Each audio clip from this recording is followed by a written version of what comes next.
Howdy, this is Sean again. I'm coming back and I wanted to go over each division one by one in incredible detail.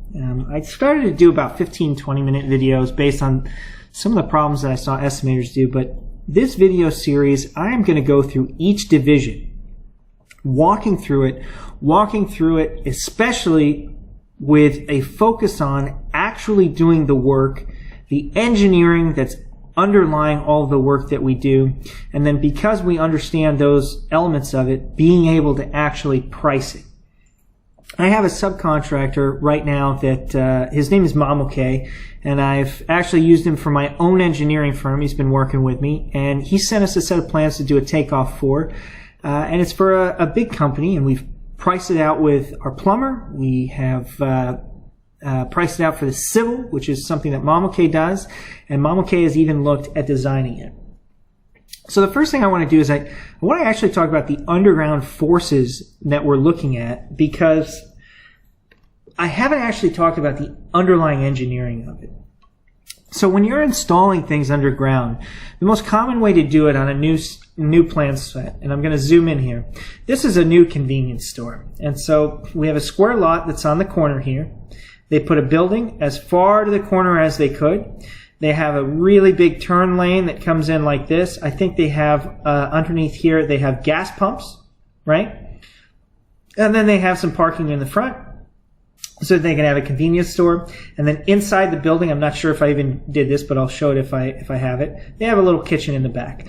And this allows them to do like a gas station with a small restaurant, making the most out of their money so people can come in, pump their gas, buy stuff. Very common in the United States. We have one of these, it seems like every other corner, because they're very convenient to go into. And so the first thing that you've got to consider when you're building something like this is, okay, if this entire piece of land has a sheet of concrete over it, then there's nowhere for water to run. So the underlying part of the civil takeoff that we're doing is, where is the water going to go? It has to go somewhere. It could run off the site and then come into the ditch here. And so you can see here, there's actually a drainage ditch. I'll show you as we keep going. There's some storm sewers. There's a storm sewer line that runs across the front. This is a kind of big property address, or a big street that's in front of it. And so there's a lot of buildings around it. And so you can see, okay, what if we just ran everything into the street? And this is a possibility. A smart city would allow this to happen and would do it. But the problem is, cities don't maintain their infrastructure well enough. It doesn't really matter where you are in the world. No one pays enough in taxes to be able to afford just running off all the water into the city.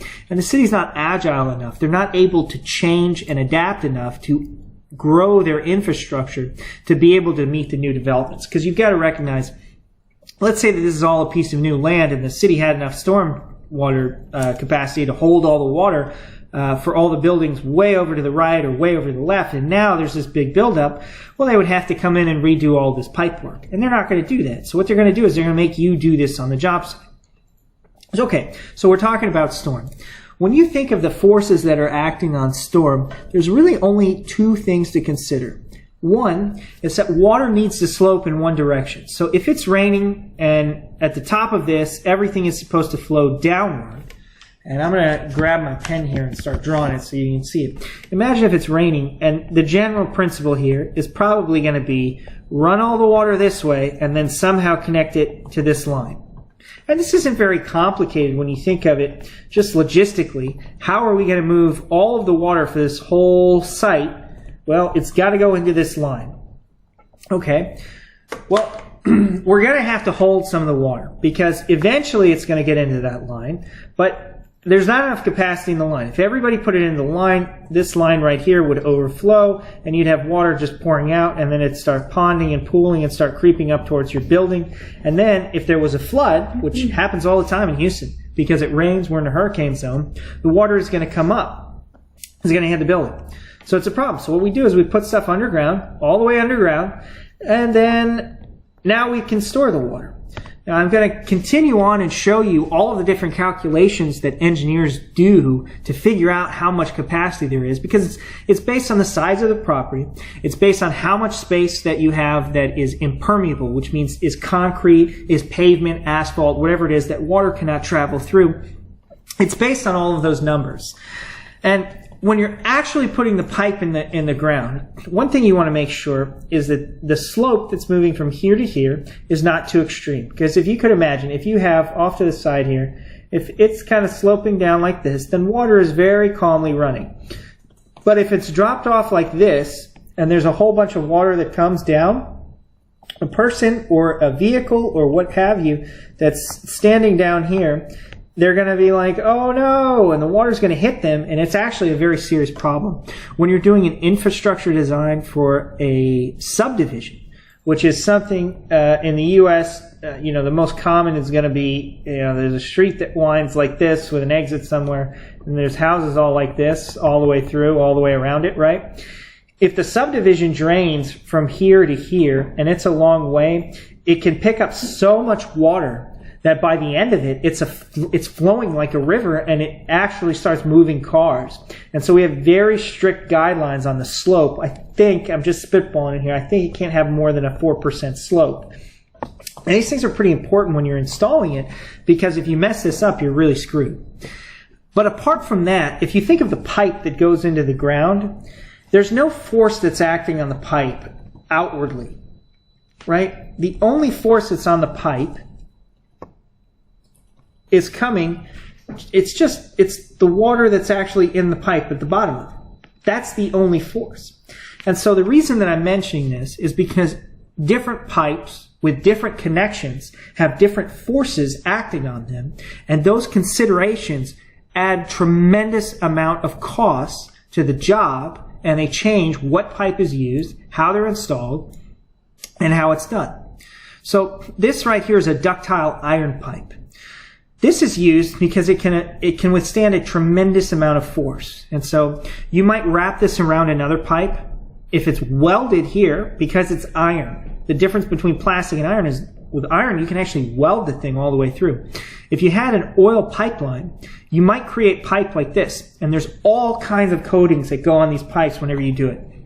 Most of the time, and again, I'll zoom in here with a pipe. If you have a pipe like this, sometimes they coat the pipe on the outside, and sometimes they coat it on the inside to deal with corrosion, to deal with the outside forces, to deal with all the different things that you've got to consider whenever you're building this pipe and putting something through it. So I mention that because the sewer pipes are usually HDPE pipe. They're high density plastic pipes. And the only force that's acting on them is the water itself. So they're fairly flexible, they're fairly cheap. But then it also depends on where they are. So if I have a lot, right, just a piece of land, and I put my building over here, whatever it is, right, you can see it in the corner here, this is my building. If I put a pipe underground like this, and another one like this, and then I park a car on top of it, then this pipe has to be able to not flex when there's a downward force. It has to be able to sustain that downward force. So the high density plastic pipes are really good at sustaining those downward forces. The other kind of pipe that they use is actual concrete. It's a cast concrete pipe, and they use those for roads. So they use the plastic here because it's somewhat unlikely that there's going to be an 18-wheeler or some kind of a heavy load that is putting such an extreme force down on this thing that it actually corrodes. And there are actually gas stations. There's a very famous gas station. You can look it up. It's called Buc-ee's.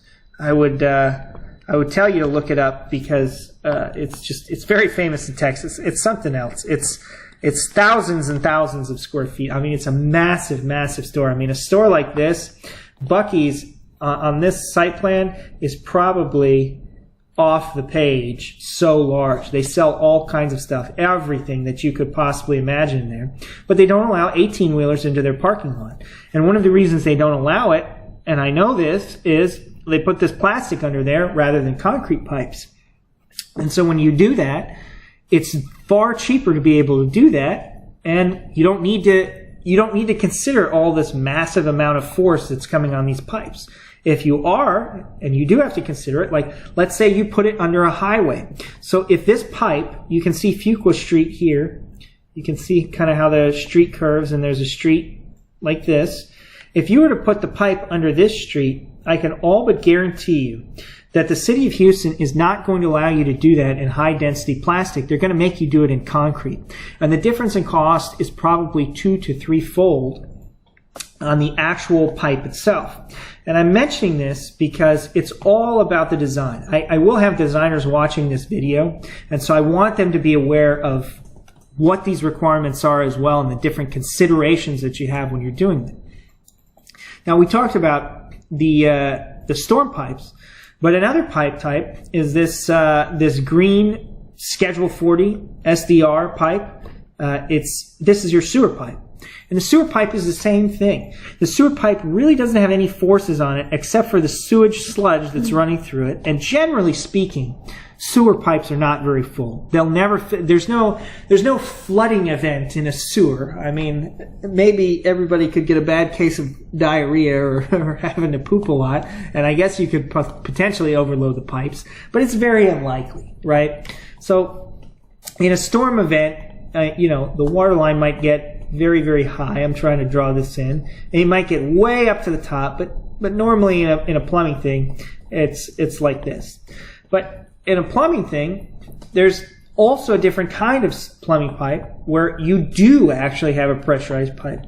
It's called a hot plumbing tap, and it's very rare in the United States. So they make a plumbing tap that is actually pressurized, and then because it's pressurized, there is actually a force that's acting on the pipe on all sides. One of the main reasons that we don't really do a lot of hot plumbing taps is because inside of poop is methane gas, and when methane gas gets pressurized, it becomes explosive. And so you really have to be careful in how you're installing it. If somebody tries to just tap in normally, it is very possible that it will create a rupture event that will break out, and that will spark based on whatever tools or things are around, and this whole thing will literally explode in all directions, and it will kill someone. It is literally so stinking large that it will kill someone. So I talked about why slope is so important, because poop runs downhill, water runs downhill. It doesn't go up. I mean, gravity is constantly acting in a downward slope. Well, you're going to eventually run into a problem whenever you're doing any kind of storm sewer or any kind of sanitary sewer, which is, the poop and human solid waste. The storm sewer in the city of Houston, if you can imagine it. So the city of Houston is here, and we actually have a coastline that runs kind of like that. Our storm system in Houston, it slopes that way.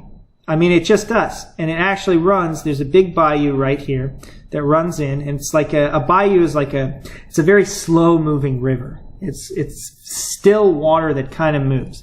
And so all of our water in the drainage runs into this bayou from all different sides, and then this bayou, hypothetically, is supposed to push it out into the ocean, and then we're good. And then down here in the southern parts, it all just kind of flows towards the ocean. Well, one of the things you might realize is that if there's a specific slope, maybe it's 1% or whatever percentage it is, or perhaps the terrain is kind of rocky. I mean, it could be uneven getting to the coastline. And so your pipe is going to have to go at varying degrees underground, as you can see here, the height here. And I'm talking in a very macro level. I mean, this could be miles, a solid square mile or a few square kilometers could be 1 inch, just 1 inch higher than everywhere else. But because it's 1 inch higher, you have to worry about the depths and where things are. And so it's a factor when you're installing this stuff, how deep this thing is actually going and how to get it to slope. So in plumbing, what they do is as the line comes in, it goes to what is called a lift station. And they call it a lift station because it literally has a grinder. It's basically I'm going to try and draw this like this. It's kind of curved like this, and then it has a blade that kind of runs like this. Tough to explain, but basically the raw sewage comes in on a pipe, and then this thing is turning, and when it's turning, it's chomping everything. There's another kind that uses claws, kind of like this, that come to the same point here and here. And so as the sewage runs through it, it comes in. It like imagine putting something in your hands and then just closing it over and over. That's what another lift station does. Now these lift stations are very expensive and they're not fun to maintain. I mean, if you've got raw human waste in here, which is acidic, which is slowly corroding everything that's in here. Everything is a moving part, and more than likely, because it's sloping downward, the ground is up here. So in order to even get to the lift station, which it usually has some kind of a clean out so you can like look down into it, but in order to actually fix it and maintain it, you have to dig out a huge trench to be able to get a guy in there to replace it all. So they're very expensive. And we have those for both storm water, which is much easier. It's just a pump, because there should be nothing in the storm water. They'll put a filter somewhere else so that all the backed up stuff, and then they'll put like a trench so that they can maintain it, and then they'll pump it back up and then run it again in the same kind of way. But these lift stations are very expensive. I'm not sure if we'll ever see one. I've seen them in subdivision developments. I think we've actually seen them. And most of them are kind of bulk cost. And I'm going to show you that with a grease trap here. But a contractor just kind of knows, it cost me about $40,000 to install a lift station. I think they're more expensive, actually. I think they're closer to $60,000 in Houston. I'd have to look at the numbers. I'd have to look at some of the other things here. But the lift station is what pushes the poop back up to the surface so that you can continue the slope down. City of Houston has tons of them. Some of them are very, very large. Some of them have a pipe as large as this one here that's in this photo, and there's this much raw sewage being pumped back up to the surface. And you have to have them if you want to get your poop to where it needs to go. You just do. So anywho, I was kind of going through some of this stuff because I was trying to show you the pipes. So let me get back to showing you the pipes. So you have the iron pipes here, which is a little bit more conventional, a lot of industrial. And you have, this is your sewer pipe, and this pipe is fairly thin. It's fairly flimsy as well. All of the little PVC pipe, this little white PVC pipe, you guys probably use it for your air conditioning drip lines, for, I don't know, they're used all kinds of different things. It's made of the exact same material. Now they require all of the pipes in the United States that are running sewage to be green. The reason being is if you dig up something, like if you look on this set of plans, there are little pipes everywhere. And this doesn't show you where the gas lines are. It doesn't show you where the old water tap for this property is, where the old sewer connection is. It doesn't show you all that. And so you might dig down and there's just pipe in the ground. And if every single pipe in the ground was white just like this, man, you'd be so upset. I mean, you wouldn't know what it is until you cut into it. And nobody wants somebody cutting into it. I mean, that's crazy. I'm showing you this picture right here because this is the general saddle connection that is used on virtually all storm and all sewer connections anywhere in the United States. They're going to do it like this because it's not perfectly sealed. It's not under a lot of pressure. And all you're doing is this is sloping and this pipe is sloping like this, and it comes in and it slopes and it hits this pipe, and this pipe is always running in the same direction as the saddle. So this pipe is running this way, and then the poop comes down, or the water, and runs in the same direction, and it all goes in the same way. This is it. This is the number one waste connection and storm connection for all connecting pipes that come together.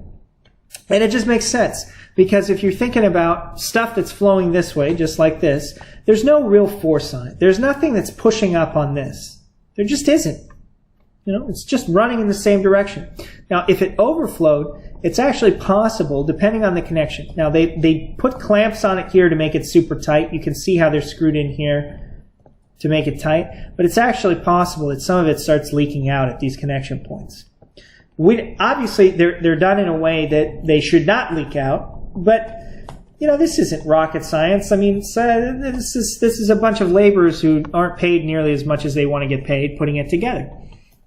So that's the number one connection. So, sorry about that. I knocked my earplugs out there for a moment. So let's look at the other ones. The other ones are water lines, and they're actually in this exact same pipe here. It's the same pipe, but now it's blue. Most of the time, it's a flexible pipe, which is like PEX, which is what you see here. This pipe down here, this is a flexible PEX. PEX is just another kind of PVC pipe. It's all the same stuff. But look at the connection. This connection is screwed in that way, but it can hit at any direction. It could have been on the top of the pipe, could have been on the side. And this collar that they have here is connected far more strongly with a much better seal than it is if it were this kind of Y connection here on the side. And they call this a Y because it's there, and if you flip that sideways, it is a Y. It's pretty easy. They call the others T connections, and a T is literally a T. It's when two pipes connect like this. This water one below, it's not a T connection because it's a water tap, but it's in the shape of one. I'm just giving you the rough example. So let me tell you something about the city of Houston and the way that we have to connect our water pipes. This pipe right here that comes off of it comes off of the service lead here, it has to be a copper pipe. It's just a city of Houston regulation. They don't want to check the different kinds of pipe here that's connected to it, and this is a pivotal connection point. And so all I did was say, has to be copper pipe. See you later. And so this tap right here went from being very, very cheap. I mean, all of this configuration the way that it is could be $200 in materials. I don't know. It changed it to where the copper pipe now brings it up to almost $800 in materials. All of these connections are going to vary depending on where you are in the United States, and the configuration of the piping is going to change as well. I started talking about how forces act on a pipe, just in general. So one of the forces is the frost depth. So here in Texas, we can put this water pipe that you see down here, we can put it about here, and it only needs to be roughly 2 feet deep. And the reason is, our frost depth is only 6 to 18 inches. 18 is the most conservative estimate that you could go, which is about 1.5 feet. And so we say, just put it 2 feet deep. You don't want to put it too close to the surface anyways because of other problems. I'm going to talk about those in a second. If you go to Chicago, which is in the United States, New York City, anywhere else that's further north, when the snow melts, there's water that's in the snow, or there's water that's in the ground. When this water freezes, water expands in all directions. And so what happens is, if your pipe is in the middle of that expansion, it's pushed upwards because the ground is going to push it upwards. And so when you do that, your pipe is going to move. And if this pipe moves upward, you can see the connection down here, it might put a strain on this connection joint and it will break it. And if it breaks the connection joint, then you don't have water, and because you're in the frost depth, the water that's coming off of that line is going to freeze.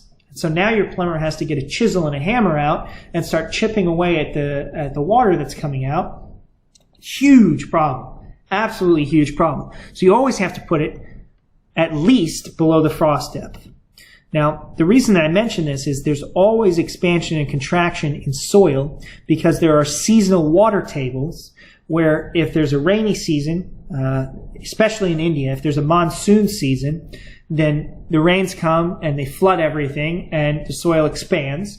And then when it gets dry, it contracts again and it moves everything. And the deeper that you go, the better off your pipes are. So it's a dirty secret that no one talks about. City of Houston has terrible infrastructure because they cheaply are able to build it so high up that the seasonal changes in water tables have corroded the pipes and have moved them and have damaged them in all kinds of different ways that no one really wants to talk about. So you should be doing your pipe deeper, but they don't. They don't. So we talked about the different kinds of pipes. We talked about the different forces on them, and we talked about the different connections which are done because of those forces on them. We talked about running water as well. So underneath here is a restrictor pipe. This is one of the main things that the city of Houston is going to look for with stormwater. So as I mentioned, you're trying to run all of the water off of this property and then into the city of Houston, into their main line, right? So think about that for a second. Let's say that you build your property up and there's a neighboring property right here, and this property wasn't built up as much. But then every property, your property and the one next to it and the one next to it, et cetera, built their property up because they decided, you know what, we're going to add a foot of soil or what have you. Then all their water is going to run off and it's going to fill this pipe that's in here. And then as it fills this pipe in here, because this is the lowest property that's on the line, doesn't matter where it is, doesn't matter who it is, it's going to backflow into his line and it's going to start flooding his lot. Wherever his inlet connections are or manholes or its drainage, no matter how it is, it's going to flood his lot before everybody else. Obviously, that's a problem. So we have a very, very simple solution. The pipe that goes into the main pipe. So I think there's a connection about right here. So you've got your property and it's on your lot and all these pipes flow to one spot, right? And then that one spot, the city of Houston has a line that's right here and you are going to connect to it. So what do? If your pipe is very large, you do what you do in the shaded area. You close it off a little bit. So now there's more water running into this pipe than is running in here, and it slows it down. It tremendously slows the spread of this. So on a 24-inch pipe, which is 2 feet wide, they dropped it down to a 6-inch restrictor on this property. Most of the time for estimation, this is very unimportant.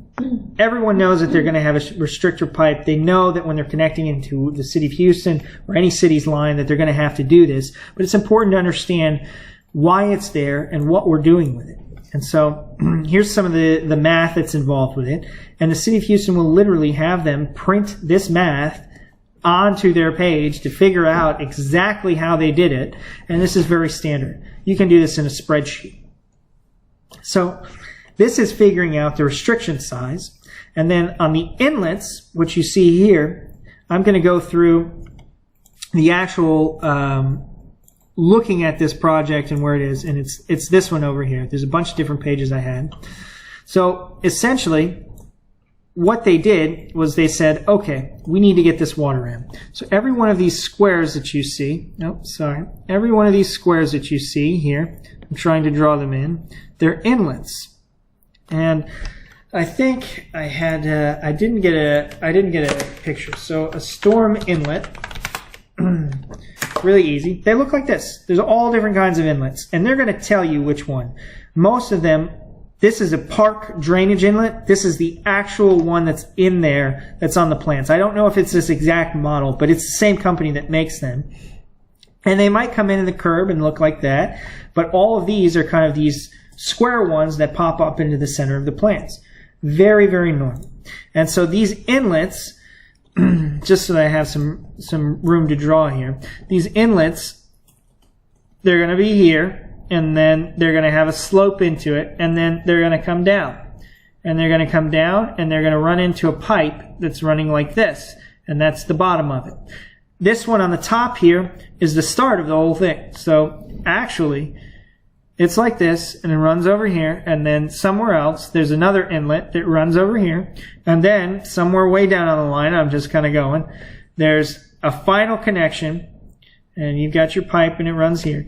There's a final connection here with a little restrictor pipe that's down here that's actually the shaded areas where the water can pass, and the water will come into here, and it will go into a much larger City of Houston drainage. And that's the whole thing. There it is. So let's learn how to read these plans and how to draw them, because it's fairly straightforward.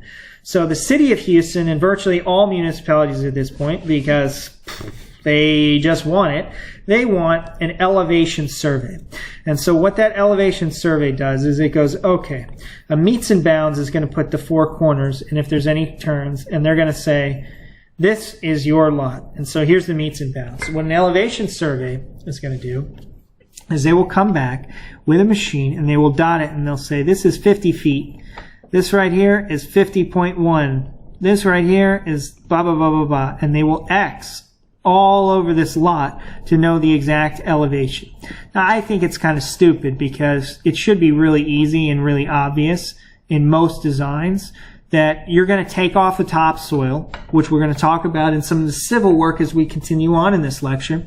You're going to take the topsoil off, and then from there you're just going to level it out and make sure that the elevations make sense.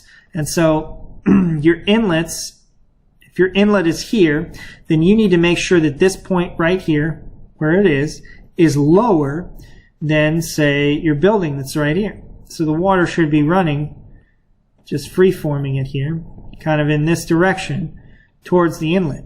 And actually, underneath it might be flowing in this direction too, because it all goes to this inlet, which is then very deep. If the inlet is deep, it allows from all different sides of the water to run into it and come down. So, should make pretty good sense.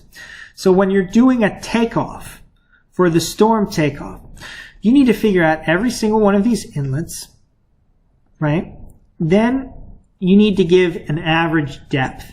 On this project, we just need to know generally how big or how small this thing is. Hold on real fast, I got to take a drink.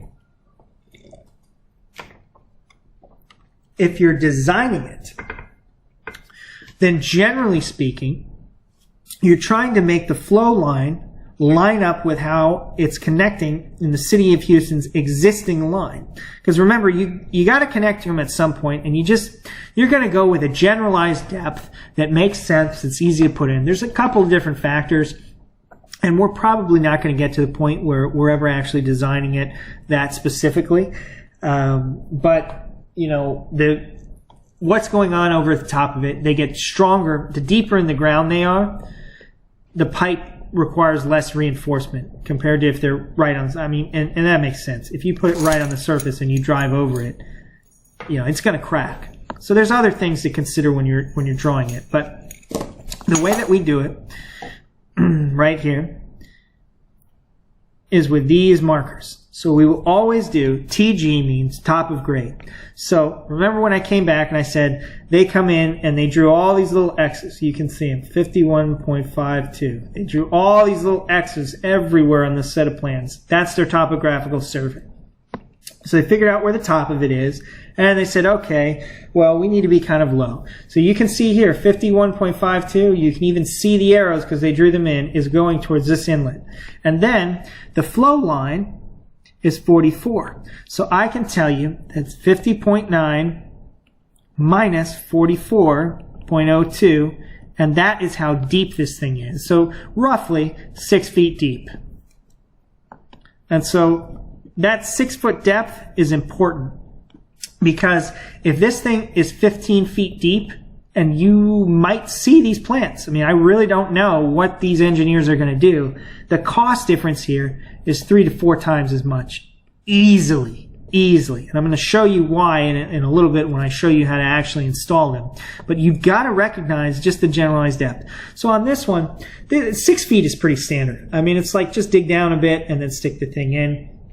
You can see down here the flow line here, 51.05 and 44. So again, it's 6 to 7 feet deep. When you're actually buying them, so you have to go and get them custom made to these depths. You have to dig them out, you have to measure it perfectly, and you have to make sure that it all fits. And then, as we come in here, it's telling us, this is the high density plastic pipe, and it's 8 linear feet, and they're 48 inches.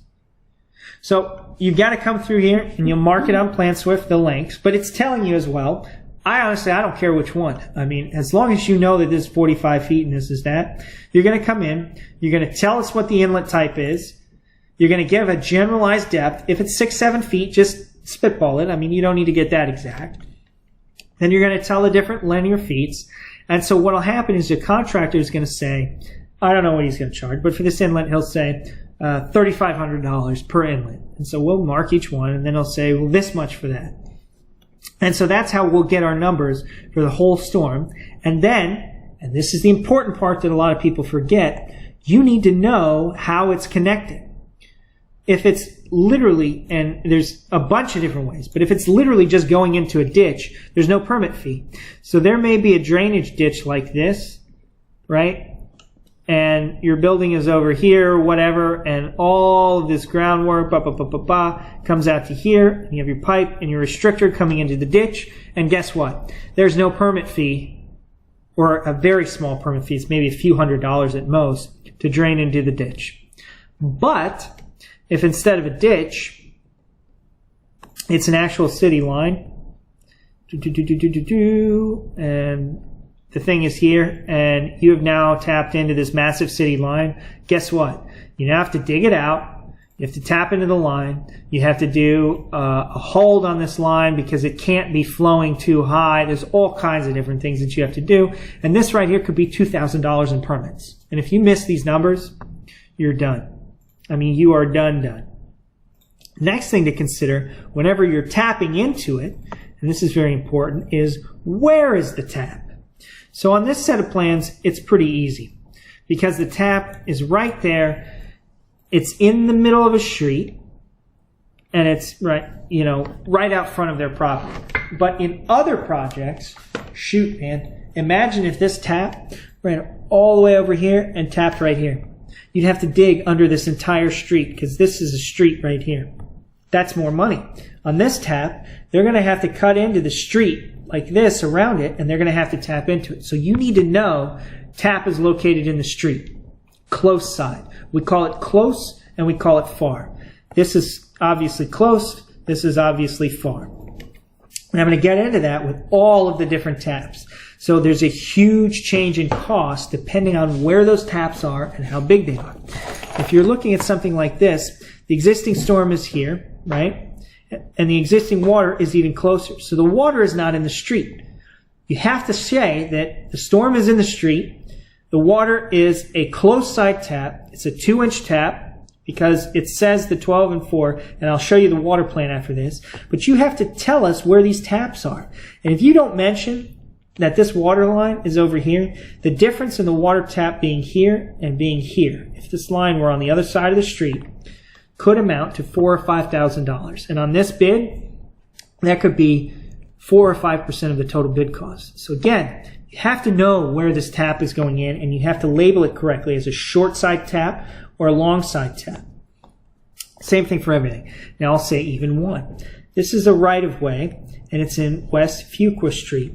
There are a bunch of different right-of-ways. And so in general, what a right-of-way means is the city, the state, the federal government, someone owns the rights to a property. And that ownership in the right-of-way are for streets, which is what we have here. But it could be for a highway. So the difference between buying this permit to connect right here in a street and in a highway, even if the highway is here, right, and there's a whole bunch of lanes, there's 4 or 5 or whatever lanes, and then there's just a 1-lane road off to the side, doesn't matter.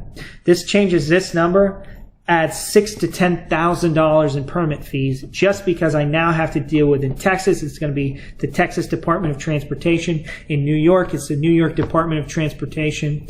It doesn't matter where you are. You're now about to spend a lot of money because these people are actually more concerned that it's in here, but they don't care because you're paying them a permit fee, and guess what? They want your money. This is the easy way for them to make money, so they're going to do it to you.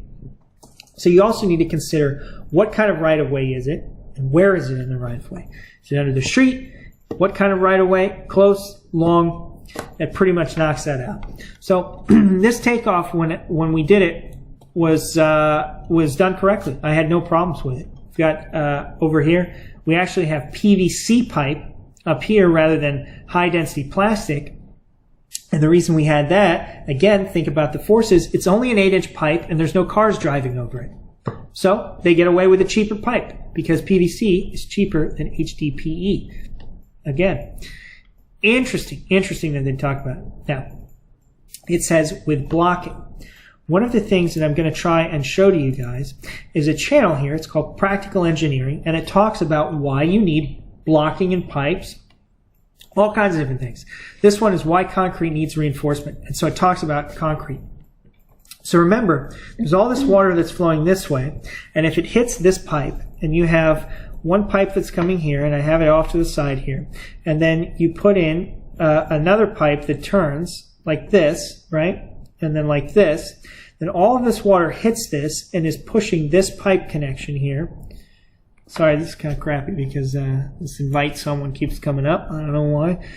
If it's here and it's here, and you've got this 90, this force right here will, over time, it will dislodge it and it will push it out. So what they're asking you for is to block it right here to add reinforcement so that it doesn't push it. It says that here. It says with blocking. I don't think you need to call out the blocking if it's a small pipe. If it's a very large job, we'll have a chat about that, because if this is, say, a 6-foot round pipe, a massive pipe, then that blocking can really add up. And so you need to consider that when you put it in. But most plumbers are thinking about it with the bends as well. Whenever you have a 45-degree bend, they're just automatically assuming that it's blocked.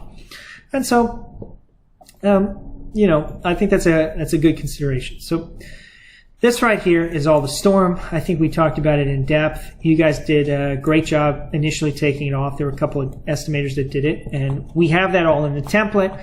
All of these different things, it's really just naming them. What kind of inlet is there? Just name the suckers. I mean, there's different kinds of inlets, different kinds of connections, but I want you to really understand what these different things are.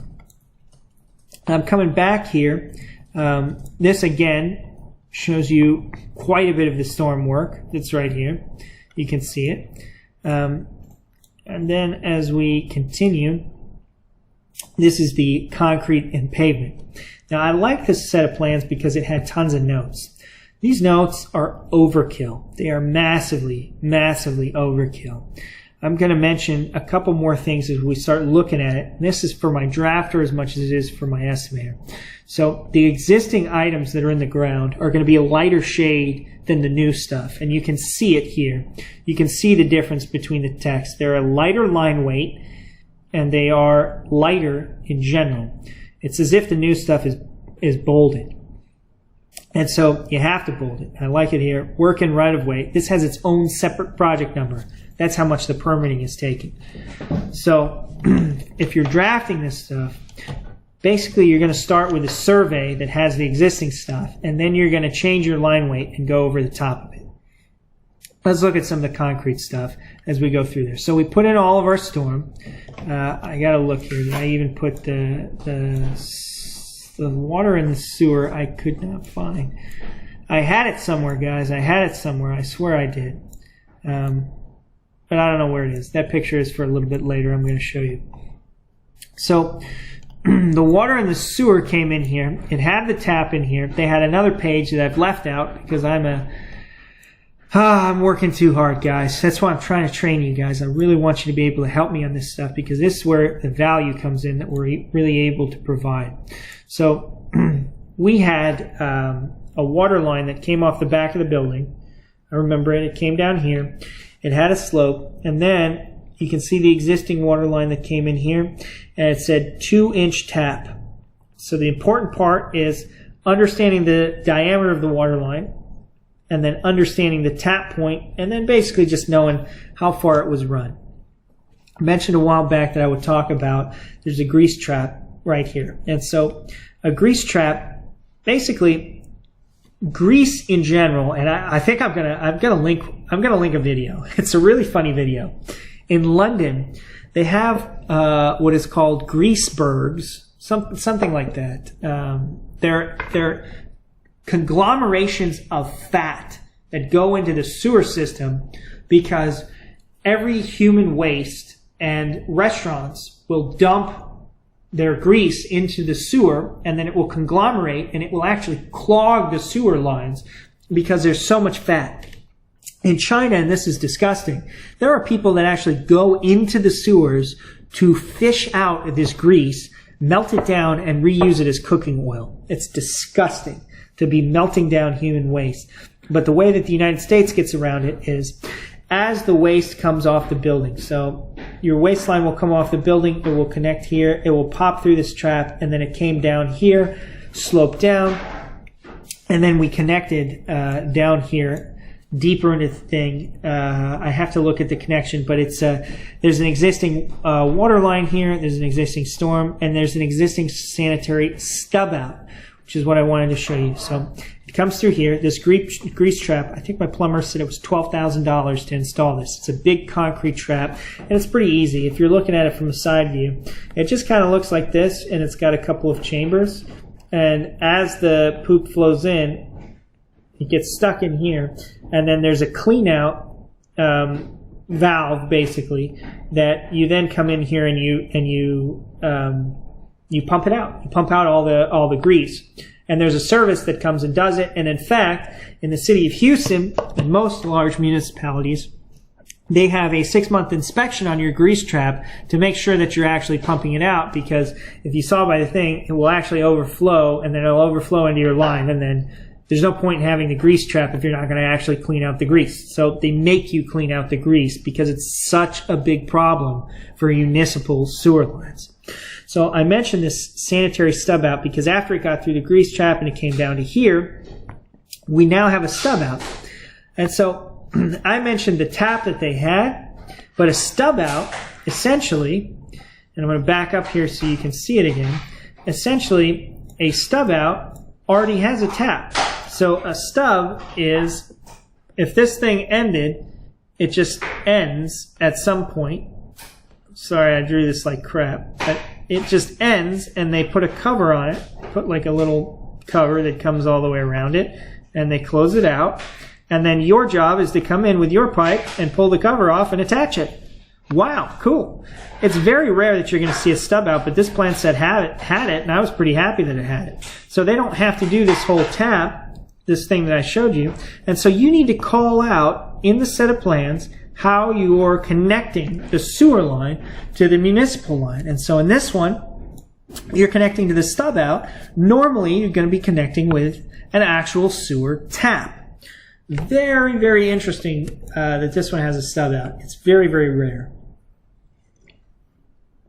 So, just to recap, we talked about the pipes and what's acting on the pipes, the forces that are acting, and why we use the different kinds of pipes, why we use the different connection methods because of the forces that are acting on it. Then we started looking at some of the actual plan designs, which is these storm inlets, how the water comes from the building and then connects to the line. That one was easy. You're just connecting the water line and then they hook it up in the building. How the sewer comes off of the building into a grease trap and then is actually connected here. And then at large, what the right-of-ways were and why they were important and various things like that. So the next thing I wanted to show was the actual foundation construction and the civil construction. So you guys know foundation construction pretty well, but I was going to go over on another video all the different things that are important about looking at it, but there's something with asphalt that's very important. So asphalt is pretty simple. You're going to take a lot, and it's like this, and you're going to dig out. You're going to dig out a big chunk of it, wherever the asphalt is going. And then, because the earth in general is unstable, just the topsoil, if you got out and you had a big car and you tried to run it through the mud, through this lot, it would get stuck. Because as the car was going and it went on it, the wheels would sink because the soil is unstable. And now you'd have your wheels trapped and they'd start spinning and they'd spin out and you wouldn't get enough traction and your car would get stuck. This is very common, especially in a beach. Think of sand. Well, this happens with a lot of different kinds of soil if you're too heavy. So what they do is they dig out the soil, they put in rocks, which is called an aggregate base, sometimes a second layer, and then this thickness here, how much this has to be engineered. Usually it's between 6 and 12 inches. Usually. And then, once they get to the top, you don't want just gravel at the top, because if you put gravel at the top, then the wind might blow it away. People might pick it up and throw it away. Whatever. It's not stable. It's just sitting there. So they pour a layer of asphalt over the top and it smooths everything out. Smooths it really, really far out. Now you've got a strong subbase and you've got asphalt over the top. This asphalt layer has a certain depth to it too. Usually it's 4 to 8 inches. It really depends on what it is and what they use for. 6-inch asphalt is pretty standardized here. I think 4 inches is pretty standard in some applications as well. But I did a garbage truck plant that had 12-inch asphalt. So it's very, very thick because you've got these big trucks. They're constantly on it. They're constantly turning, and they're tearing it up. So these are the kinds of things you need to look out for when you're doing asphalt, because again, there's going to be pipes underneath the asphalt, and it has to properly transfer the load. Now, when you put the pipes in the United States, one of the things that it's going to call for, and I tried to add this to the spreadsheet, but to be honest with you, it really doesn't matter that much, because most people, when they're figuring out the pricing for the piping, they're figuring out all this other miscellaneous stuff. I'm just telling you because I think it's important. A lot of times what they'll do is they'll put a sub-base, and it's called an aggregate base, and it's the same aggregate base that they're using here.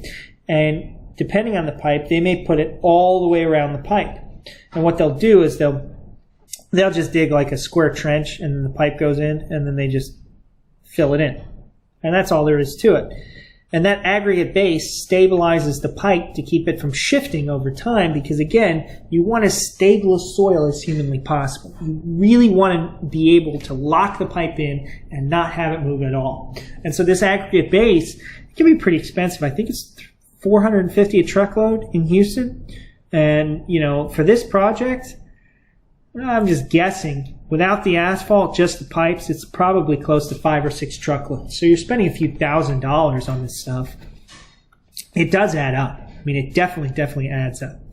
Now, I wanted to start going through some of these notes as well, because, obviously the notes are pretty important. I've got all these different pages, all these different notes, and this was a very, very note-heavy set of plans, right?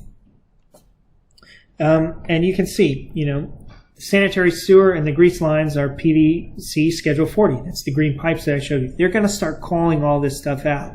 The water lines, the same thing. The sewer line has to be embedded and backfilled per this, and that's talking about the aggregate base that's required in there. You need to coordinate connecting with the MEP plants. So if you start reading through some of this stuff, the City of Houston actually has a note page where literally you have to copy and paste their notes. And it's similar, here's the pavement notes, here's all that. They just have all the different details of what the concrete should be. And I'm going to link in the description.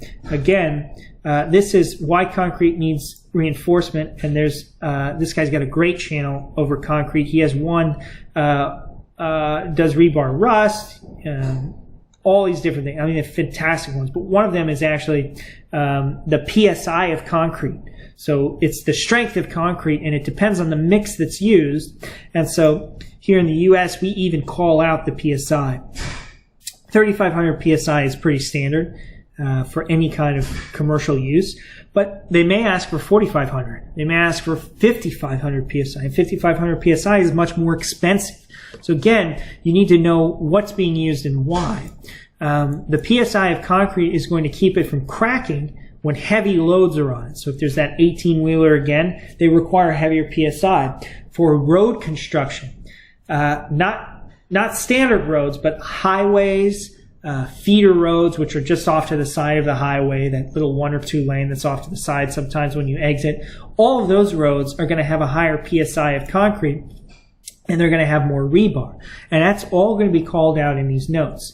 You really need to call out the PSI of concrete whenever we're doing these projects. You need to just quickly look through the notes and say, it's 3,500 PSI. And again, you can see it here. The concrete for the sidewalk is only 3,000 PSI.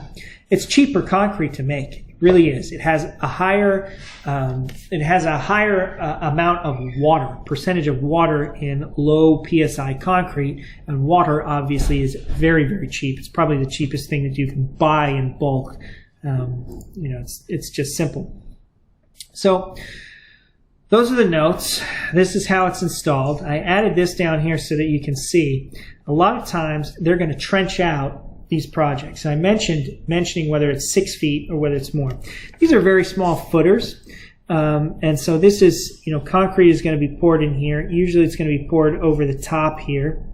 And there'll be a layer over everything, and then there'll be this deeper layer of concrete. And this is how footers are installed. But I really wanted to show this because I wanted you to get the feeling, not just of the concrete pad structure, but when you're building these big projects with civil in the underground, this is how the project starts. And some of these trenches can be incredibly deep. I mean, this machine right here that's in the top, I have seen a trench that is so large that they trench down, create a platform, and then continue trenching. And it's so large that this machine right here with the cab and then two things here and the arm that comes off, this will actually be lowered down into it to continue digging to create a trench that's this deep. I've absolutely seen it. And so I want you guys to be aware of it. I've seen one actually 3 levels deep. I mean, and it had a lift station. Remember that lift station that's at the bottom that had the grinder pump that was grinding all the sewer lines? It was 22 feet deep. And 22 feet deep on this picture, this thing is about 8, so it's about 3 of them. It's probably about that deep in tallness. Just giving you a reference point. I just wanted to show you these pictures because these are the machines and the equipment that's going to be coming in that's actually going to be installing it. That machine that you see there, you're going to see this all the time in commercial construction in the United States. This is the backbone of building these things, and that's how they're going to install everything. The gravel base that you see here that's on the top, that is actual gravel base. So there's aggregate base, there's gravel base. This one is gravel base, and you can kind of really be able to see what is put in there. I think this was a great video. I'm going to talk a little bit more. If you're an estimator, you don't really have to keep listening, but if you're the drafter, I wanted to talk a little bit more about the plan and profile, and hopefully most of these projects have a profile as well. It really depends. So this is the plan view of everything that I've shown you, but I wanted to show the profile view because it's important how it interlays and how it all comes together. And so you can kind of see here, if there is a sewer line that's coming this way, and then the water line was offset over here, and I'm going to talk about that for a second, then there's 3 pipes and they're kind of close together. And it's important to be able to see how those are installed, not just from the top, but really from the side, and especially see the depth, because at some point with this pipe right here, you're going to have to cross with the water line. And so you want to make sure, if you did nothing but a top view, it's absolutely possible that you didn't consider where these pipes run in, and you mess it up, and they run into each other. So what happens is, on a side view, they have the depth here. And the depth usually is per foot. So 1 foot, 2 foot, 3 foot, 4 foot, 5 foot, whatever. And the length here, or the run of it, is usually in a different measurement. It could be 10 feet, 20 feet, 30 feet. It could be 100. I don't know. And this actually, I hate the way that they do it, because in the modern world, we could create a 3D model, but these normally, they come all the way across.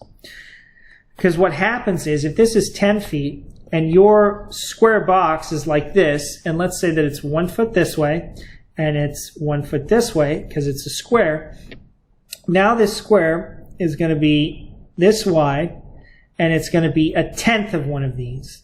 And it's going to come, and it's no longer a square. Now it's a very, very thin rectangle that is wide like this. So you have to actually draw it, and maybe our estimators need to see it, in a rectangular shape like this. And it just doesn't make sense anymore. Because now it comes down, and it comes down to a very low point, and usually it's drawn something like this, where it's now oblong, and it's a different shape than it even was in the beginning. This is very important because a lot of the storm sewer lines that come in are going to be drawn like this. The water line itself, if it's crossing and it's coming at us, is going to be drawn in an ovular shape like this. I hope that I showed that as best I could.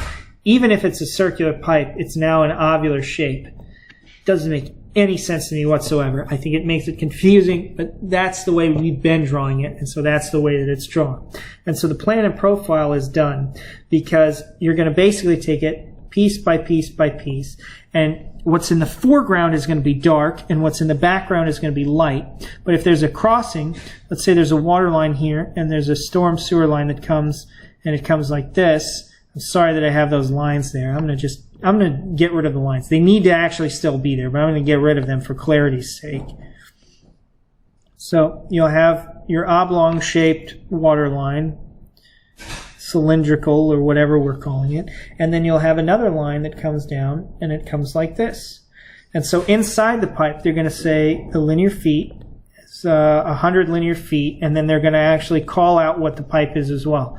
The SDR 28, Schedule 40, I think it's 28, I don't remember what it is, Schedule 40, and this is your sewer pipe, your waste, sanitary sewer, your waste pipe. And so they may even say sanitary sewer. Or storm, I think SS is storm sewer, but you get what I'm saying. You're going to label your pipe, and then they're going to have a label off to the side that says, this was a 2-inch on this set of plans, so I'll just keep it straight. 2-inch water line, and they're going to come in, they're going to say that. That way you're going to get a depth to it. And so they're going to have you do this for the entire set of plans here, maybe even 2 or 3 of them, and it's going to be long ways, and it's going to have everything in there. And this is just, in general, how you look at and how you draw everything that's done. If this is the top of grade, is the very top, you may have an inlet that's like this, and then comes down and comes down. Something like that. I don't know. It's going to be drawn similar to that. Every municipality has their own look to it. In the city of Houston, you have to look at the infrastructure design manual, and there's like 2 pages that show you the actual symbols that are used. And again, I mention this over and over, it's arbitrary. I mean, you could pick literally anything, but the city of Houston said, this is the way you do it. And if you do it differently, they're gonna yell at you and say, oh, only an idiot would do it this way. And you're like, sorry, man, I'm from 100 miles north of here. We do it differently. And they're gonna say, oh, well, you're dumb. And they always do that. They never take the blame. They never say, it's the same thing. Somebody will figure it out. They just waste your time. So that's how you draw it. Obviously, remember, I've got it to the left. You have the elevation lines. So this top of grade line, if you recall, because there's an elevation line, you can see there's, maybe it's, at the top it says 51 feet, right? Maybe that's this number right here, right? And so you can see it's 50.4 and 50.1. So you actually have to even make markings throughout it that show it's down a little, and then it's up a little, and then it's down a little, and you have to jagged this thing, and then you have to say top of grade. I think they take the O out. It's TG, not TOG. Sorry, guys, I don't really draw these that often. I'm just conceptually telling you how it's drawn. And then we'll continue to go.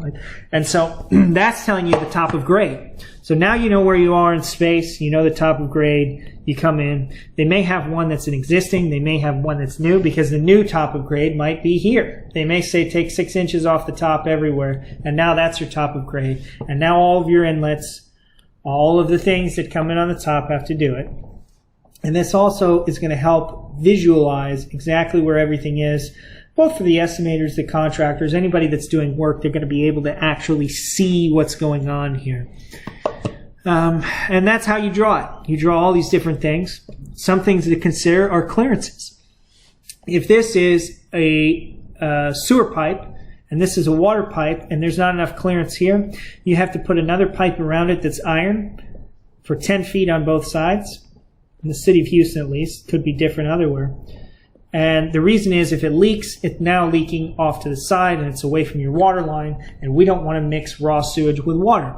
So that's a standard. Another standard would be this sanitary pipe can't be close to a fire hydrant, because that's, again, it's potable water and it's connected to the water line. They don't want to cross-contaminate it. It has to maintain a minimum clearance between these pipes. There's all kinds of different things. The estimators, it's already going to be drawn in. It doesn't matter for you. But if you're drawing it, very important to know these different things. And it's important to understand that all of this is based on a general engineering practice. You really don't want the water line and the sewer line to touch, because if there's a crack in the pipe, especially if they're too close, remember the forces are acting on each other. This one might be coming down and this one comes up, and so they hit here, and they're both made of the same material, and they both break at the same spot, and now you have raw sewage that's going into the water. And now everyone gets sick and dies. So that's why they make you do it. That's why they make you separate the clearance. That's why they make you be underneath the water line for the sewer line. That's why they do all these different kinds of things. So I told you at the beginning that this was going to be about an hour-long video, and it was going to have all kinds of stuff in here, and there's going to be engineering, and it's going to have to refer to the takeoffs as well. And I didn't lie. It was an hour-long video. I went through the notes. I tried to help you conceptually see the different kinds of pipes, why it's used, how it's used, the standardization of it, all the different things to consider. And then I actually showed you how to draw a profile view to the right of it and how you could see a plan view on top, profile view. This guy had tons of plan views. I think when I copied and pasted, I pasted the wrong one for one of them because I had one that had a line going through it. It had the grease line and the sewer line connected to it, and I just dropped it. That's my fault, guys, but I think I did a pretty good job showing it to you. So thanks for watching this video. I really hope that it all came together.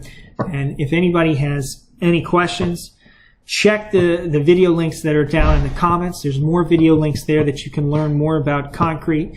You can learn more about pipe connections, how pipes work, how they're coming together, all different things. So thanks for watching. Enjoy it.